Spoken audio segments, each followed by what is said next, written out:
All right. So I know we have a few people that weren't here for Angelology Part 1. We're in Angelology Part 2, but we'll have like 2 or 3 recap slides, so you'll kind of get caught up. Oh, I'm going to have to do that manual click in. All right. So just to break it down, this is a 5-part series I plan on doing, Lord willing, if it all works out.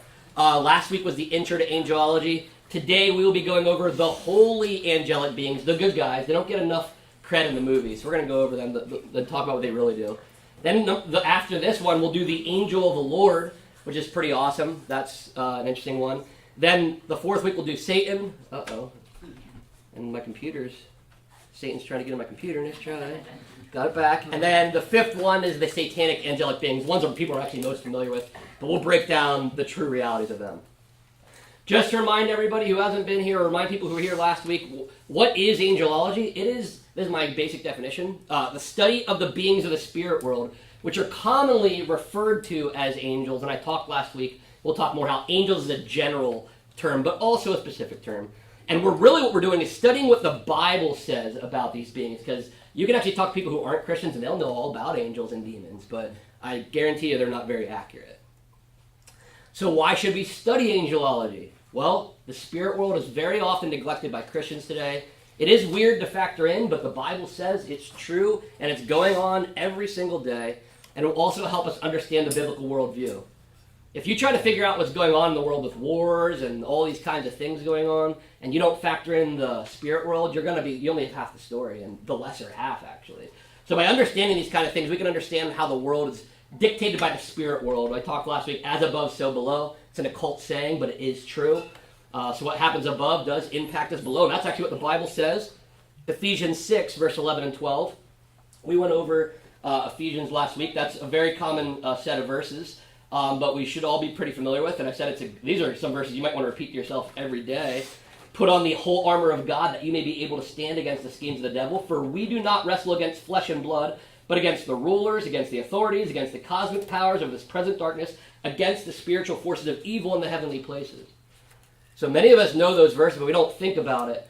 And like I said last week, if you're in the military right now, and you were fighting in the military, and you were in a war zone, if you're an American soldier, you got sent to Gaza right now, or Ukraine right now, I guarantee you'd wear your helmet, you'd grab your gun every single day.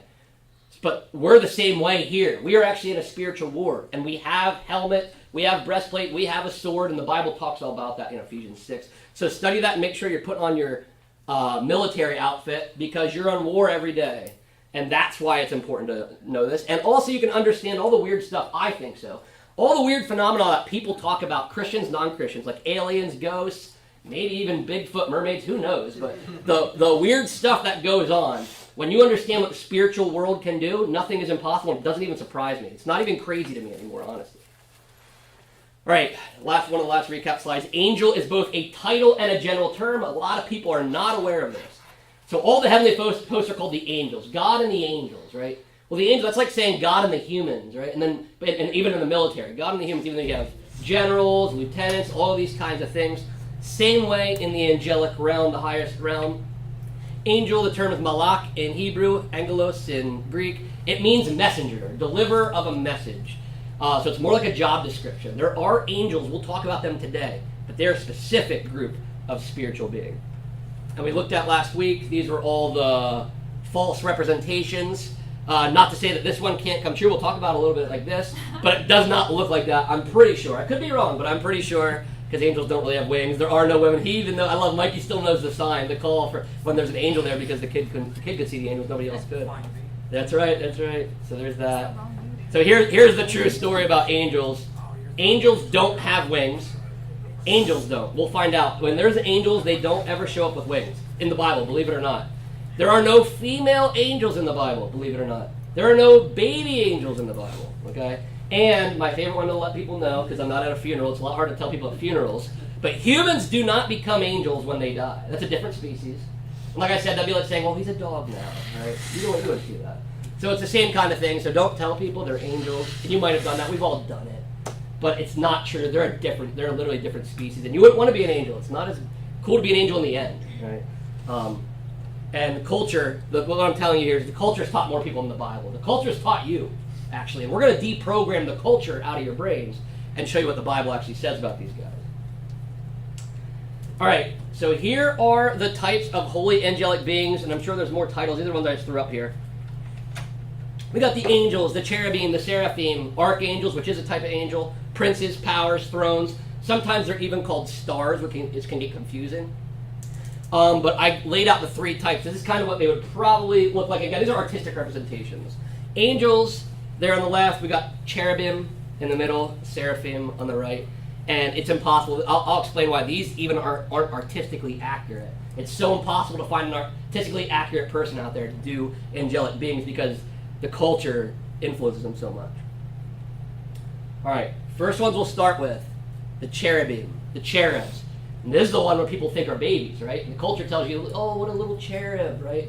Not the case, not the case. Cherubs are actually maybe the scariest of all creatures.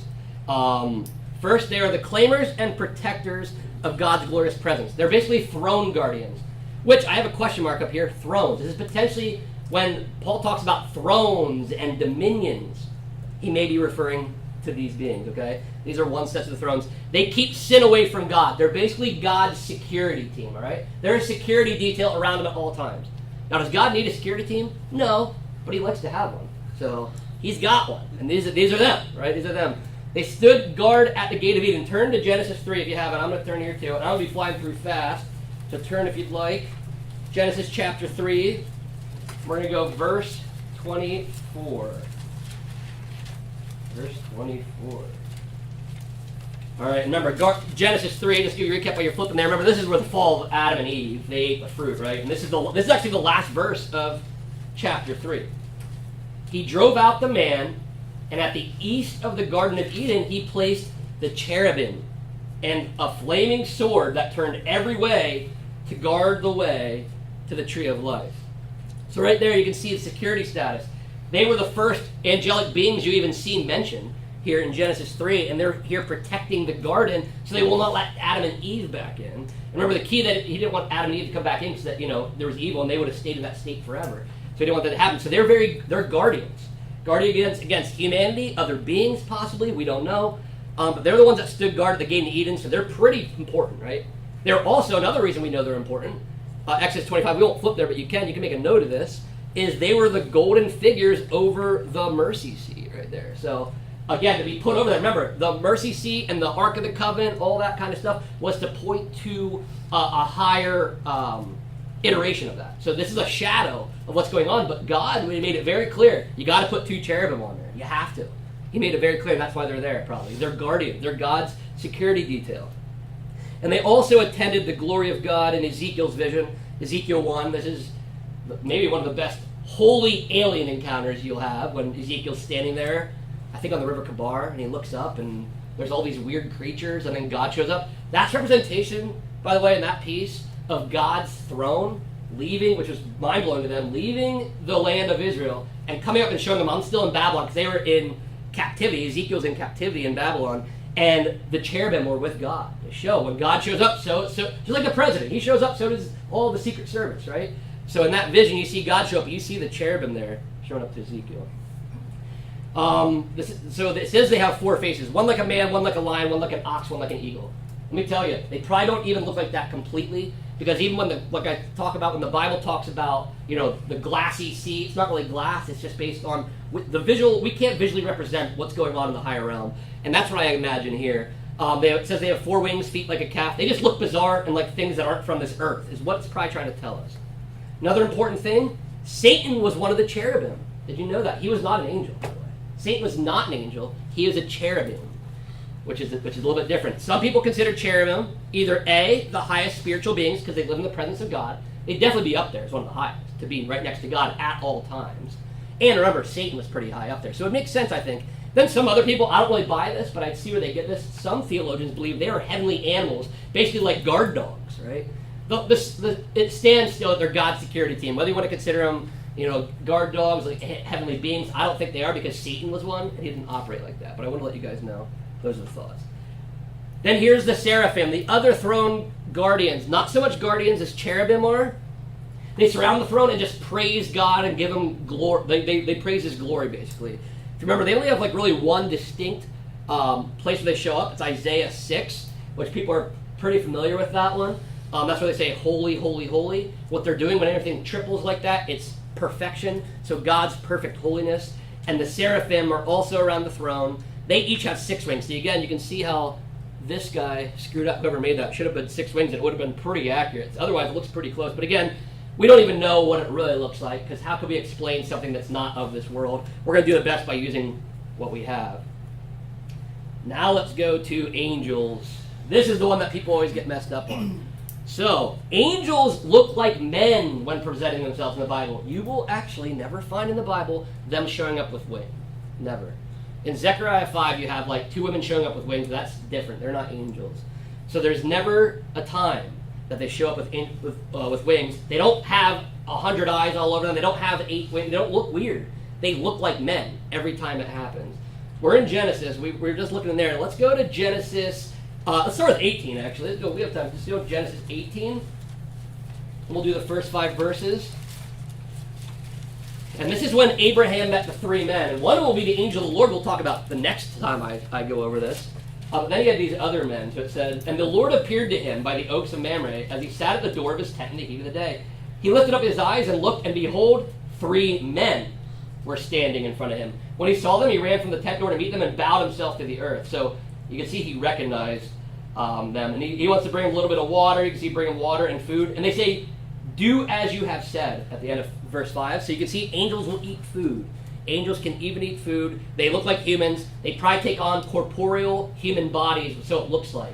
Except you'll see from the story, they don't stick around. They can go in, they can dip in, dip out.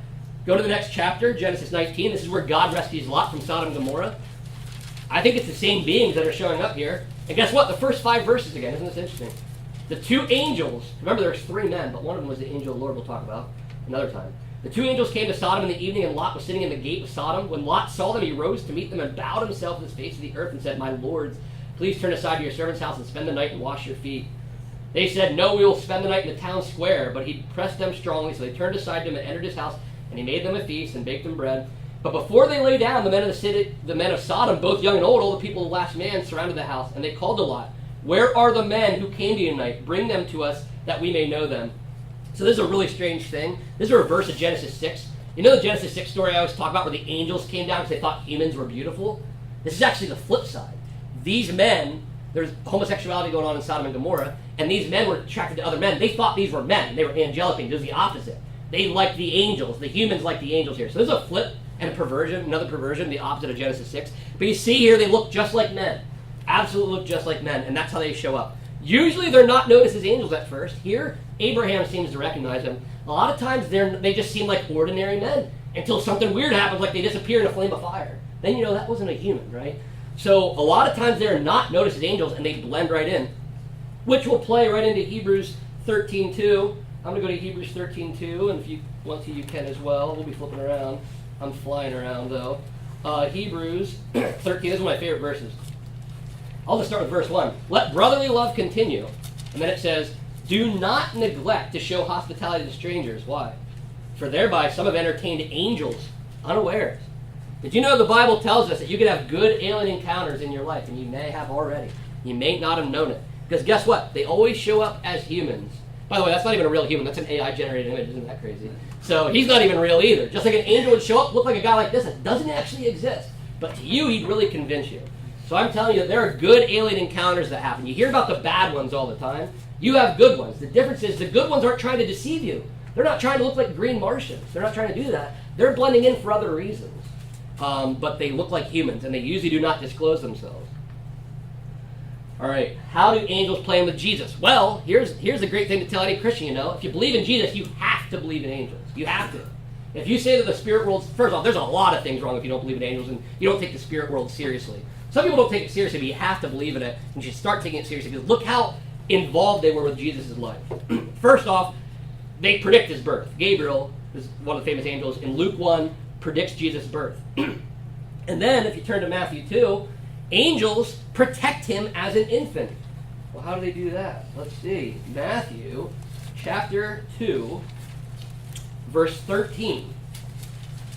Verse 13 is talking about Jesus as a baby. He says, now when they had departed, behold, an angel of the Lord appeared to Joseph in a dream and said, rise, take the child and his mother and flee to Egypt and remain there until I tell you. For Herod is about to search for the child to destroy him. So an angel shows up in a dream to protect Jesus, gave him divine knowledge, for guidance and protection here. Then you go down to verse 19 and 20, right below, the angel comes back and does the same, we don't have the same one, but comes back and says it's safe to go back now. More guidance. For when Herod died, behold, an angel of the Lord appeared in a dream to Joseph in Egypt. This time he's in Egypt. Saying, rise, take the child and his mother and go to the land of Israel. For those who have sought the child's life are dead. Did you know that Jesus only ended up in Egypt safely and only left safely because an angel showed up to his parents and told them, and his parents obeyed the angel? That's a true story. What else did angels do? Well, we're in Matthew. Go to chapter 4, 2 chapters later, because you're already there. Angels ministered to Jesus after his temptation. Chapter 4, verse 11. Then the devil left him, it was after the 40 days, and behold, angels came and were ministering to him. Now, it doesn't say how, but ministering means to help, right? To help or assist. We believe perhaps their food, and this is a terrible AI-generated image because they couldn't get the wings off of it, but I had to keep it anyway because it's pretty close. So, why would we think Jesus is getting bread here? Well, I'm going to read 1 Kings for you. I'm going to go back to 1 Kings chapter 19, verses 5 and 7. Now, this is when Elijah had to run away from Jezebel. And this is what it says. And he lay down and slept under a broom tree. And behold, an angel touched him and said to him, arise and eat. And he looked, and behold, there was at his head a cake baked on hot stones and a jar of water. And he ate and drank and lay down. And the angel of the Lord came again a second time and touched him and sat and said, arise and eat, for the journey is too great for you.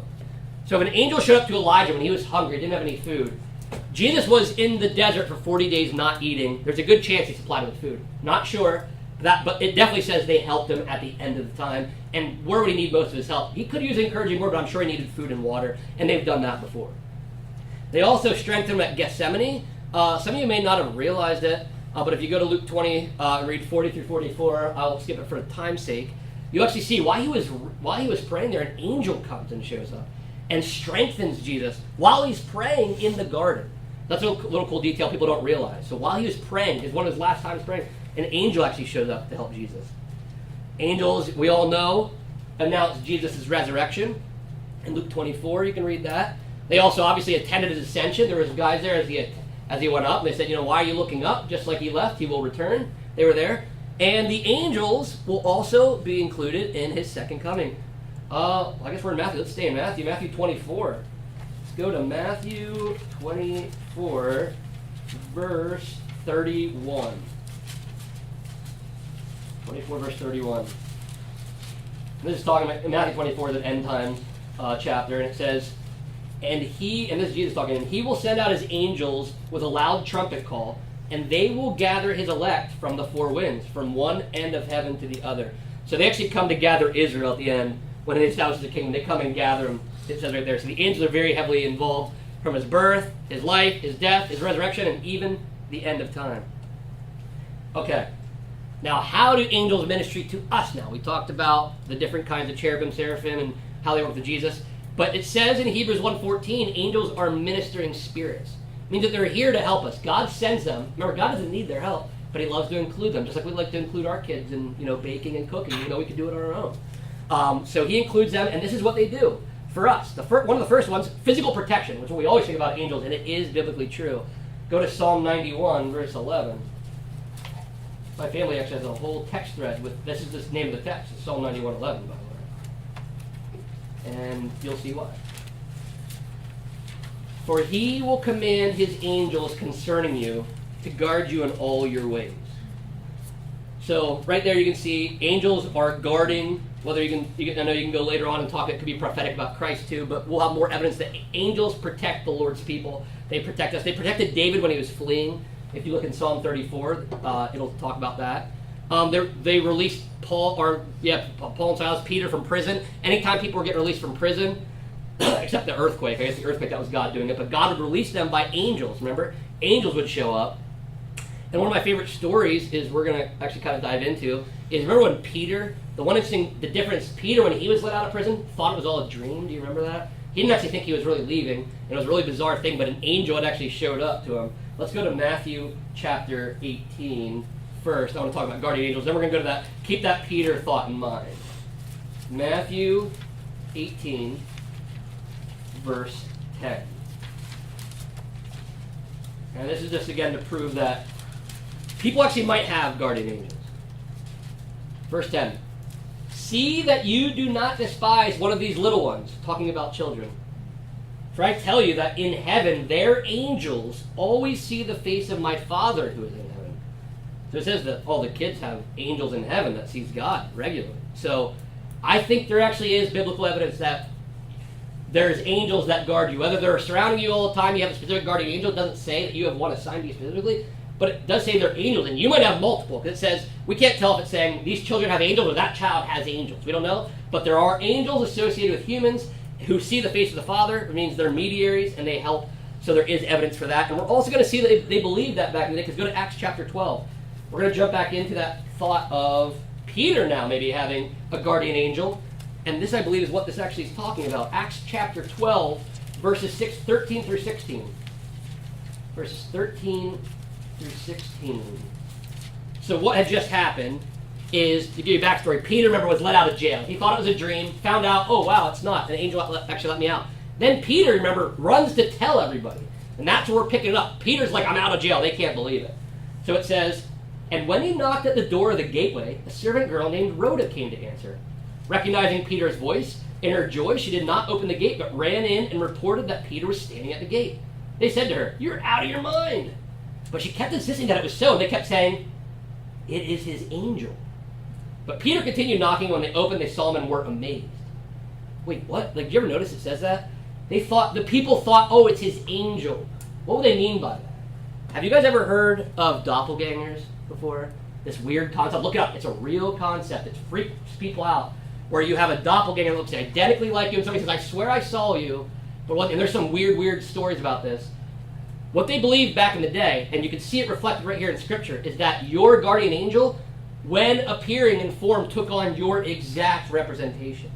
So they would show up. If they would show up, they would look just like you in physical form because they represented you as their human to help in that moment. And what was going on is here, when Rhoda's telling them, they're like, that must be his angel. His guardian angel's here to tell us that he's dead or something. I don't know. They probably thought it was not good. And she said, no, it's Peter. And it looked like Peter. They go, yeah, it's his angel. Why would they say that unless that's where the concept of doppelgangers comes from? Is that your guardian angel, when it shows up in form, it would look like you. I don't know, but there's pretty decent evidence there. That's biblical. And then they'll also protect and seal the 144,000. You can see they do a lot of protecting. That is definitely certain, that they protect humans. Some angels protect by being warriors in the spiritual realm.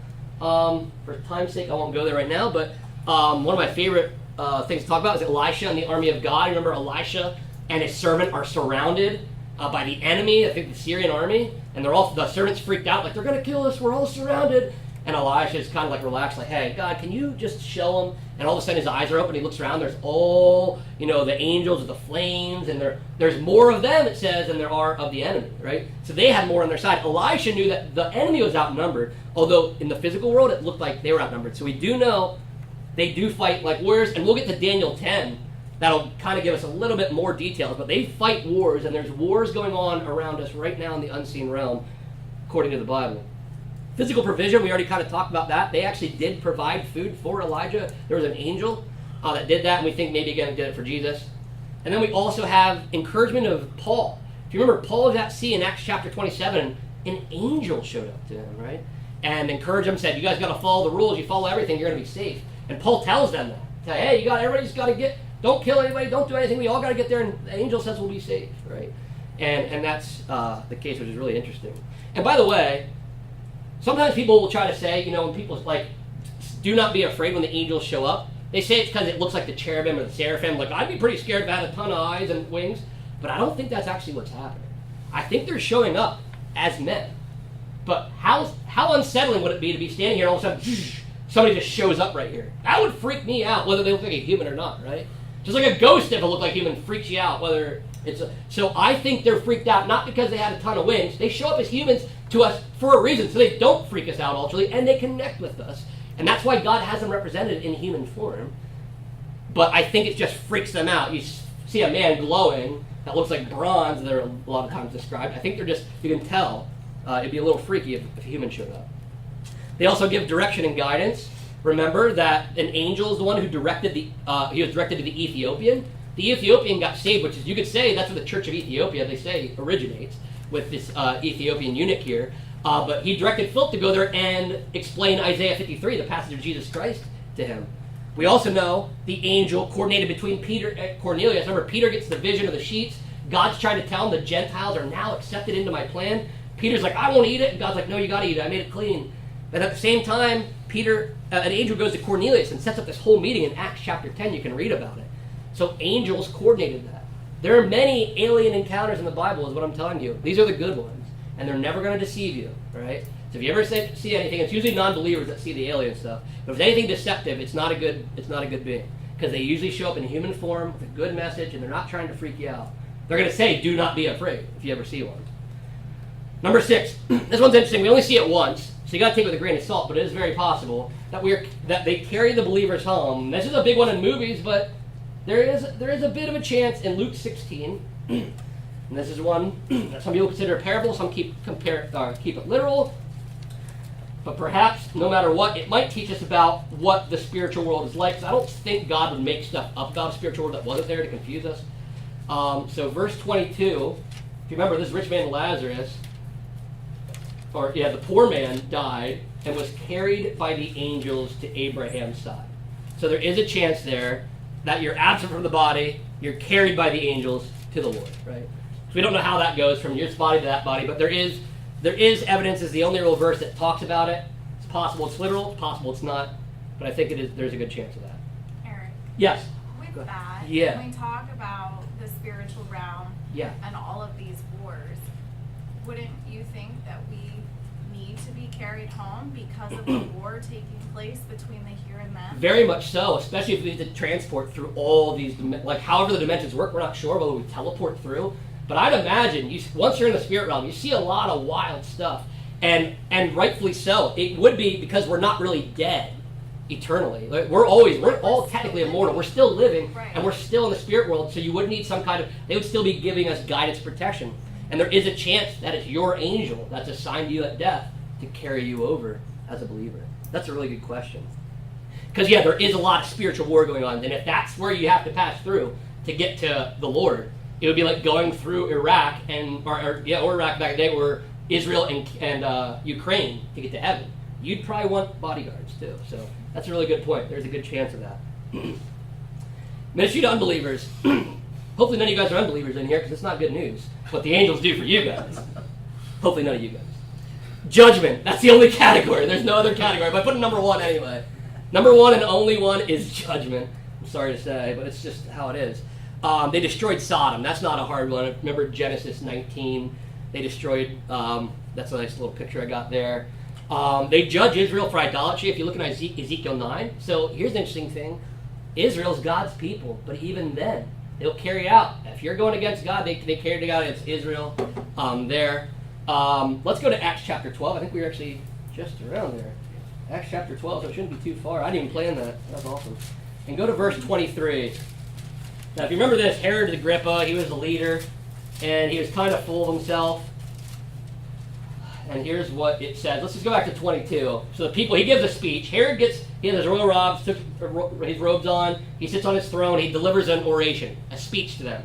And the people start cheering. It says, the people were shouting, the voice of a God and not of a man.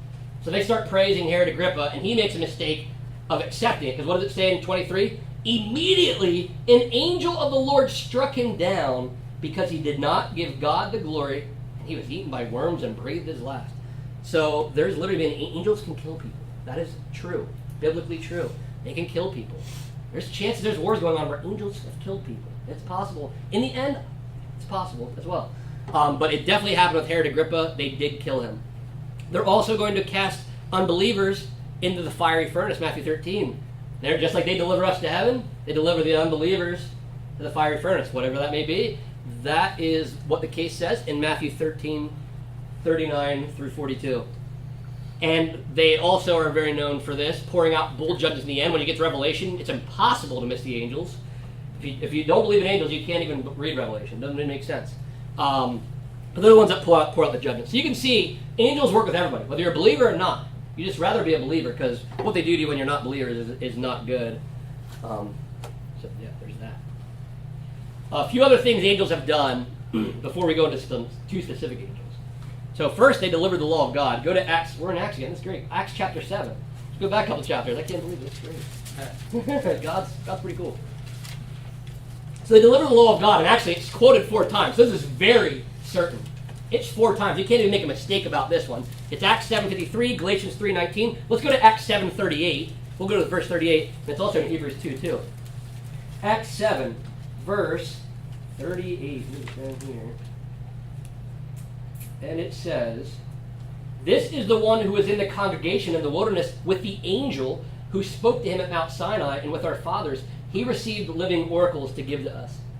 And then down in 53, that same chapter, it'll go on kind of about this. "You who received the law as delivered by angels and did not keep it." How did they receive the law? Well, it's the law of Moses. Why do they call it law of Moses? He didn't write it. Well, Moses got it on Sinai. Well, how did he get it? The angels.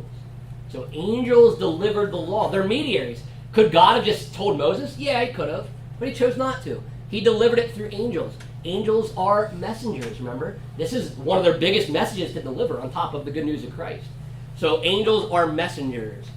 It is possible. I know people get crazy. It is possible. I won't count on it completely, but an angel could show up to you in your dreams. It's happened in the past. It's possible. You can't say none of the stuff happens anymore. It doesn't happen as frequently, doesn't need to, but it still can happen.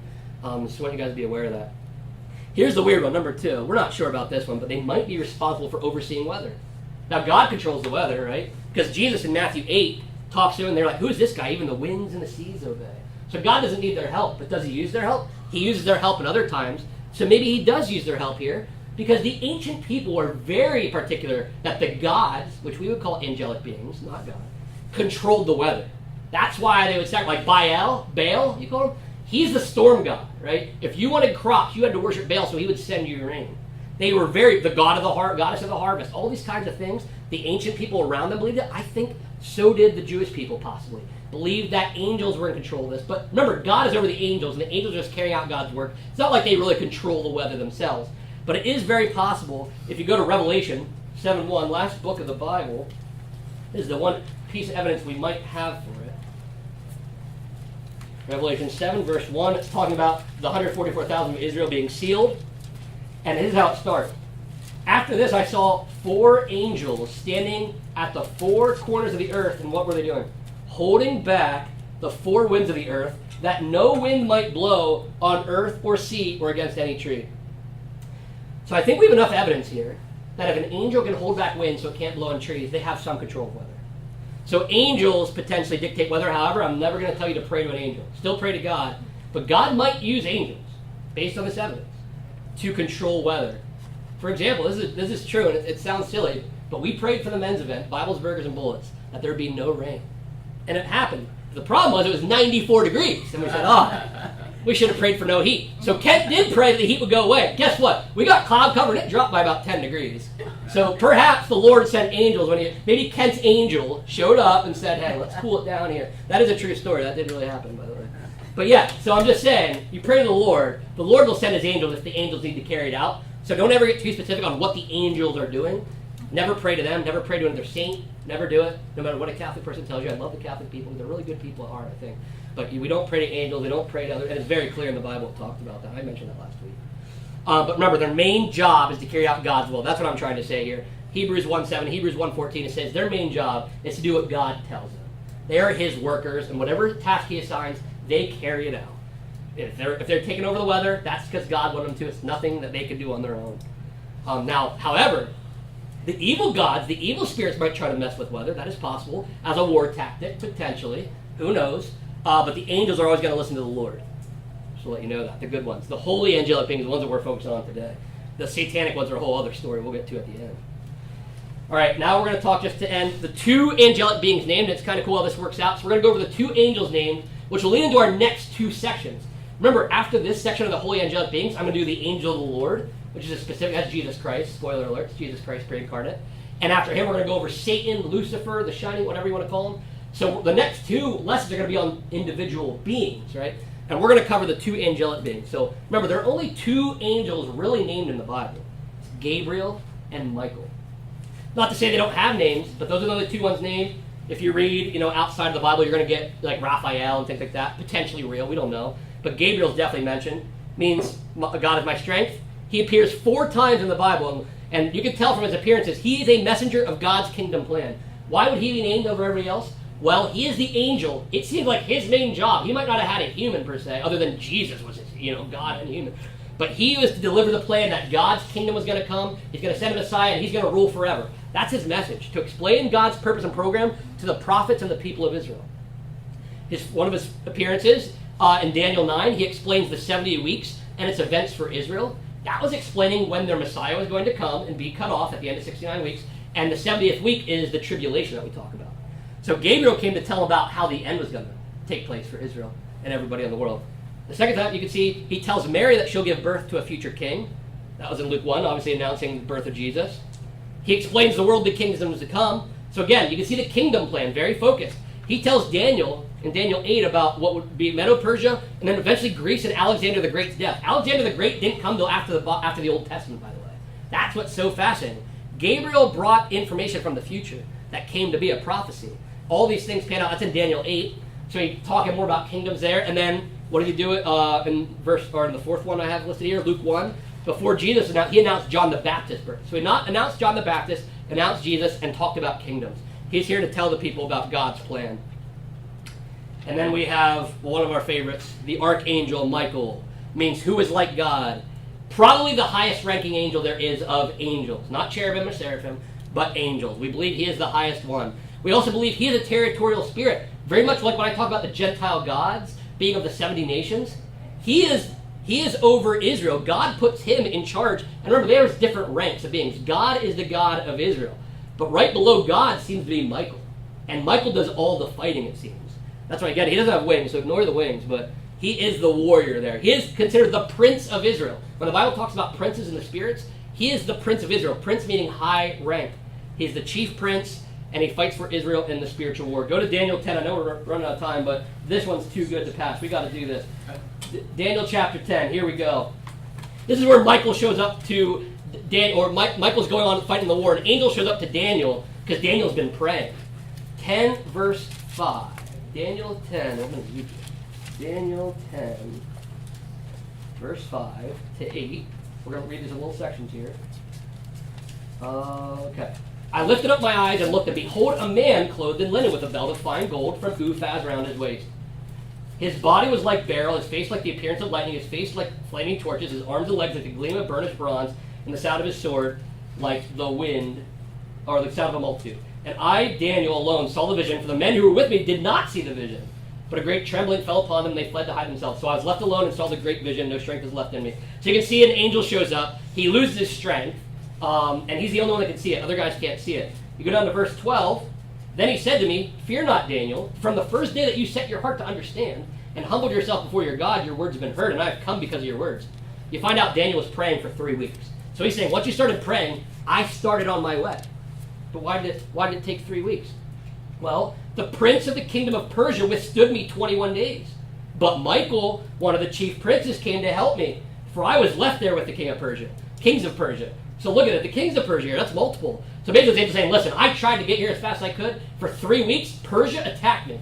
Now there's no humans in Persia down on earth attacking this angel, which means every nation has spirits over top of it, right? And these Persian spirits, the spirits that were bringing in the Persian Empire, were trying to take over the world, were fighting this angel, stopping the message. And Michael, it says, one of the chief princes, helped them fight. And then go down to verse 20 and 21. Then he said, do you know why I've come to you?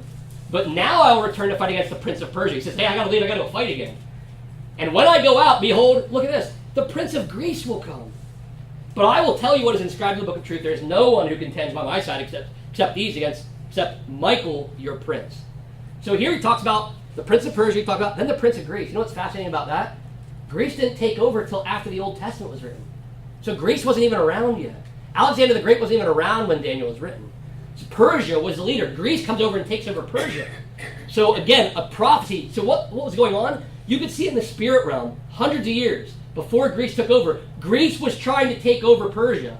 Hundreds of years before it happened. How would that be possible? Unless humans don't really run kingdoms. Spirits do. That's why Greece and Persia were fighting centuries before Alexander the Great actually came and fought with Persia for real.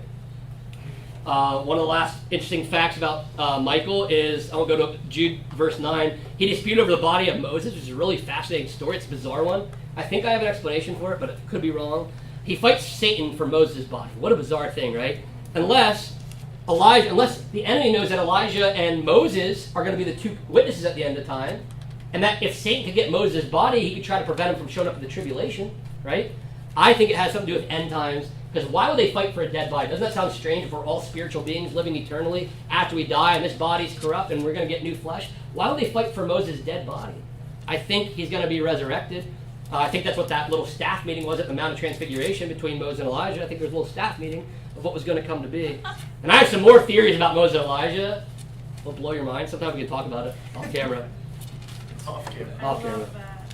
And here's the last slide I have before we go into questions. Michael, don't forget, here's our hope here. This is great. Jesus uses him to help fight the war. He will wage war against Satan and the satanic spirits in the tribulation. Revelation 12. Go to Revelation 12, verse 7 and 9. Let's fact check that here. Let's fact check 12, 7, and 9. 7 through 9. And I'll read it here. Now war arose in heaven. This is talking about the tribulation, by the way. Michael and his angels fighting against the dragon. And the dragon and his angels fought back. But he was defeated, and there was no longer any place for them in heaven. And the great dragon was thrown down, that ancient serpent who was called the devil and Satan, the deceiver of the whole world. He was thrown down to the earth, and his angels were thrown down with him. So in the end, Michael will lead the angels. He's a warrior. He's the war general. He will lead the angels. They'll actually fight against Satan and his angels, and they'll win. And Daniel 12 also actually kind of mentions that as well. And that takes us to the end. Again, that was it, Holy Angelic Beings. The next time we'll do Angel of the Lord, then Satan and the Satanic Angelic Beings. Does anybody have any questions or comments? I know I went through a lot. Anything? Do you know what the earliest artwork is that included wings on angels? Ooh, that's a really good question. I'm not sure. I know it goes back, I think, even before Renaissance. And the reason people think that the wings it comes to be is back in the day they knew angels visited them. The beings from the spirit world visited them, and they thought of God being up in the sky, and they believed that they thought there's two reasons. One, they said, well, if they're angels from the sky and they're coming down to, they must need wings, because all birds have wings. And it talks about the seraphim having 6 wings and the cherub having 4 wings, so angels must also have wings, and they kind of took it upon themselves. And it could be very easily mixed up. You could talk to anybody out there in the world, and they'll think angels have wings, and there are scriptures that talk about winged beings. When you see an angel, it's always a man. It's always in a man's figure. But I'm not sure how old it goes, but it goes back pretty old that they were doing, I think they believed they had angels, even before 1,000 possibly. That's a really great question.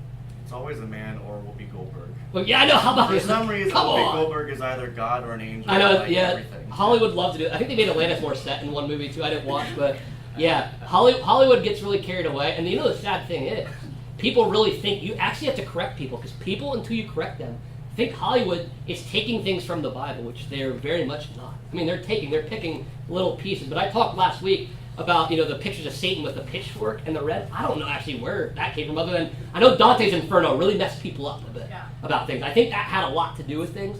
But there's people that really think that that devil and demons look evil. I guarantee you they physically do not look evil. They're just trying to deceive you. The only time they would look like evil beings is when they're freaking people out looking like aliens or some kind of creatures maybe, and they might just be having fun. I don't know what's going on there. But when they really want to impact you, especially as a believer, it says that Satan shows himself as an angel of light. It does not say angel. He shows up with with a pitchfork and he's evil. That's not anywhere in the Bible. He would show up as the most suave person you'd ever meet. He'd show up as a man that was smooth, that you and I would probably like. We'd probably talk to him, and we'd probably get to know him like, hey, I kind of like this guy. But he's going to lie to us. That's how the best liars are. They're nice, and they sound nice, but they lie to you. And that's what Satan is. He's a liar. And to be a good liar, if he pull it off, he can't look like he has points on his head. I'm not listening to anybody with points on their head, right? So it's really important. And if you guys missed Angelology Part 1, you can go back. We do have it up on YouTube. Peter was able to get it up there on Stonington's page. You can watch that. I go into some of this a little bit more detail, how the demons and we'll get to that. Satan and the demons are very misrepresented. There's a lot of accuracies that they have in the movies, but a lot of inaccuracies because Hollywood is not very good at things. I didn't even watch. I remember they made a Noah movie a couple years ago. I didn't even watch it because I didn't want to, because I didn't want to have to complain about it. So. Any other questions or comments? Why did you have the question mark by Michael? Oh, yeah. Which one was? Where was that at? Was it? Right there. Right there. Oh, sorry. That's a great question. So his name. So what his name actually means is a question. Who is like God? Like, so sometimes you'll see. Yeah, that is confusing. Yeah, sorry. So that's actually inside the quotes. So what that means, his name actually means who is like God. Basically saying that he's giving. Anytime you say Michael, it's basically saying nobody's as good as Yahweh. When you actually say Michael, it's basically saying Yahweh is the greatest. There's nobody like him. Is what that means. And Gabriel's means God is my strength. So his is more of a statement, and that is actually rare. A lot of times, that's what's rare about Michael. I'm glad you brought that up, because usually it's like, like Yeshua is God saves, Yahweh saves. What Yeshua, that's Jesus' name. It just means God saves. So they always, people's names, Malachi, even the prophet. Do you remember the term for angel I said was Malak, right? Yeah. Now it makes very much sense. Malachi. What was Malachi? What was his job? He was a messenger. He's a prophet. Because Malak is a messenger, an angel's a messenger. So names usually have a direct thing. But I'm glad you pointed out Michael's is the only one I can even think of that his name is a question. Who is like God? So it's really fascinating. But yep, so that would be the name he has there. I did have a question mark down here on Moses and Elijah, although I think I'm right, but everybody thinks they're right. So some people will say it's Enoch and Elijah, because Enoch didn't die, but there's some issues with that. But that is true. But the Moses dead body, that really helps out. And there's some other reasons I have for that. Some people don't even believe in the two witnesses. They don't believe in the kingdom, and that's a whole other set of problems I think they have. But that's why I put a question mark by Moses and Elijah, because they aren't named per se, but I will say that when you look at the witnesses in Revelation, all the miracles they perform are ones that are only ever performed by Moses and Elijah. And Moses and Elijah are the two guys that show up with Jesus. And Moses' body was fought over, and Elijah never died. So there's a lot of good evidence. But I do put question marks when I can't 100% prove certain things, just like I did back, I think, somewhere when I got to my thrones. I put question mark by thrones, because I can't be certain when it says thrones and to me that these are them, but I think these are them, because I don't know what else would represent a throne better than these guys. Anybody else? Yeah, Paul. Would you know an angel is speaking to? What's that? Would you know when an angel is speaking? Ooh, would you know when an angel is speaking? No, I don't think so. Because Hebrews 13:2 says, be very careful, be very hospitable to strangers. Why? Because you might be entertaining an angel. So right from that, I'd say, you don't know. You don't know if you're talking to, and I always wonder, like, you ever go to places, like I'm at a gas station, I see a guy out there, he looks really rough, he's asking for money, I'm like, is this my test? Is this my test? I have the extra cash, and I don't know if he's going to buy drugs, I hope it's not. It could be an angel, I don't know. Yeah, and it's a really nice thing. I think the reason it's put there, not because we're all going to see angels all the time. I do believe everybody has a shot to see one. There's a story I have from a guy who was broken down in the desert in Africa and running out of water, and a guy just appeared there to show up, and he's like, oh, hey, I know how to fix this. Fixed the thing, and they were so excited to go to give him a bottle of water. They had a little bit left, and he was gone. And they're in the middle of the desert. That's how you would know. They disappeared. They're not going to tell you. You'll know after the fact, because it's very biblical. You find out after the fact that you've encountered an angel. But I think the reason it's put in there is just say, hey, treat everybody with respect.